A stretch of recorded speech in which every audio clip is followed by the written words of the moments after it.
Bonjour à tous, on se retrouve pour une nouvelle position de combinaison avec le trait pour les blancs. Heureusement pour eux parce qu'ils sont menacés de mat, menacés de mat en deux coups apparemment, avec le coup de dame en G2 ici, et dame G2 et dame prend H de mat par exemple, voilà.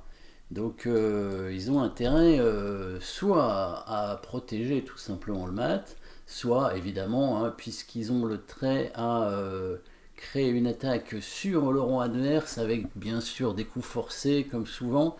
Et il y en a des coups forcés dans cette position, on a deux échecs intéressants, soit le fou qui revient en D3, le fou qui revient en D3 faire échec, bon, ça paraît le plus logique parce que les autres échecs, on va donner du matériel.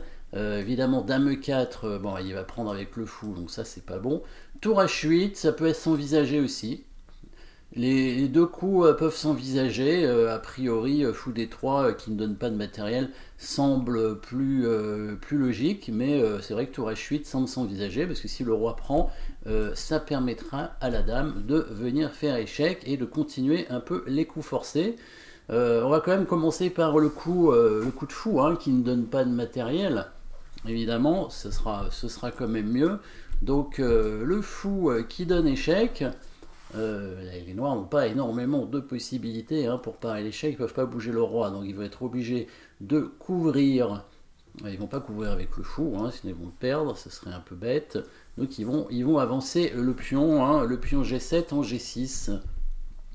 Évidemment, qu'est-ce qu'on pourrait faire dans ces cas-là? Il faut continuer les coups forcés obligatoirement, ne pas oublier les noirs menacent mat. Donc qu'est-ce qu'on pourrait faire? Prendre le pion avec le fou, ou bien faire le fameux coup de tour en H8 qui permet donc d'attirer le roi sur une case sur laquelle la dame pourra faire échec, puisqu'elle pourra faire échec après en F8. C'est probablement le bon coup. Tour H8 échec, roi prend H8, dame F8 échec. Le roi est obligé d'aller en H7. À ce moment-là, le pion F7 pourrait être pris sur échec, puisque le pion G7 est avancé en G6, donc la dame fait échec, le roi reviendrait en H8 obligatoirement, mais maintenant il faut réussir à le mater, et ça c'est pas évident. Toujours, on a quand même donné une tour, on est menacé de mat. Est-ce qu'on va réussir à le mater en faisant que échec en plus? Alors, est-ce que vous voyez le mat qui va arriver? On va jouer les coups, fou D3 échec, G6, obligé, tour H8 échec, roi prend H8, voilà l'introduction, dame F8 échec, roi H7, on peut prendre ce pion gratuitement, roi H8. Voilà, maintenant qu'on est arrivé dans cette position, vous pouvez éventuellement mettre la pause pour chercher la solution finale, on va le mater assez rapidement, mais il n'y en a qu'une seule solution, et ce sont toujours des coups forcés, bien entendu. Donc ici, plusieurs possibilités pour la dame blanche, pour faire échec.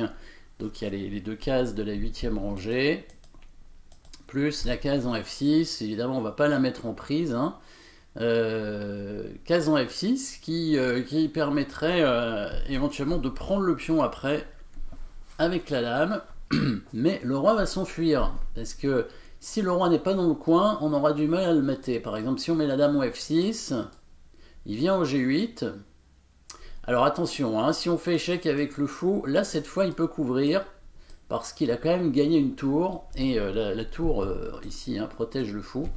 Il a gagné une tour, donc ici on ne va pas réussir à le mater. Alors là on va pouvoir peut-être regagner la tour, mais ce sera quand même pas suffisant. Et si on prend le pion ici en G6, évidemment il s'enfuit avec le roi. Et là aussi, pas sûr qu'on arrive à le mater non plus. Le roi s'enfuit. En fait, il y a une façon plus simple, plus rapide de le mater. Le bon échec, en fait, curieusement, c'est celui-ci. Dame F8 échec. Le roi est obligé d'aller en H7. Et là, à nouveau, vous pouvez mettre la pause pour terminer la fin de la partie avec un mat ici en deux coups pour les blancs. Eh oui, mat en deux coups. Donc il n'y a pas énormément de possibilités encore. Si la dame refait échec, le roi reviendrait où il était, donc ça ne va rien changer du tout. Donc vous voyez peut-être la petite pointe, petite attraction du roi en prenant le pion avec le fou ici. En fait, il y a bien un mat quand le roi va prendre le fou obligatoirement. Hein, toutes les cases sont contrôlées par les pions ici. Et du coup, la dame va faire échec et mat en G8, un joli mat avec simplement la dame. Et bon, évidemment, il y a des pions qui protègent les cases, donc petit mat forcé hein, qui permet de finir très rapidement la partie. Joli mat avec donc des coups forcés, des échecs tout le temps. Il faut voir les coups précis. Hein. Il y a peut-être d'autres façons de gagner, bien sûr, avec les blancs, mais en tout cas, celle-là, c'est la façon la plus rapide, la plus directe. Et qui permet évidemment d'éviter les erreurs, hein, parce que plus la partie continue, plus on peut faire une erreur et donc ne plus gagner la partie. Voilà, petit mat forcé, pratiquement les blancs et les noirs ne pouvaient pas faire grand chose. Je crois que c'est un mat forcé. Hein, s'il couvre avec son fou, ça ne change rien. S'il couvre avec l'autre pion, il va se faire mater encore plus vite. Le mat, c'était un mat en 7 coups en fait, qui était forcé. Voilà, merci d'avoir suivi cette petite combinaison et à très bientôt.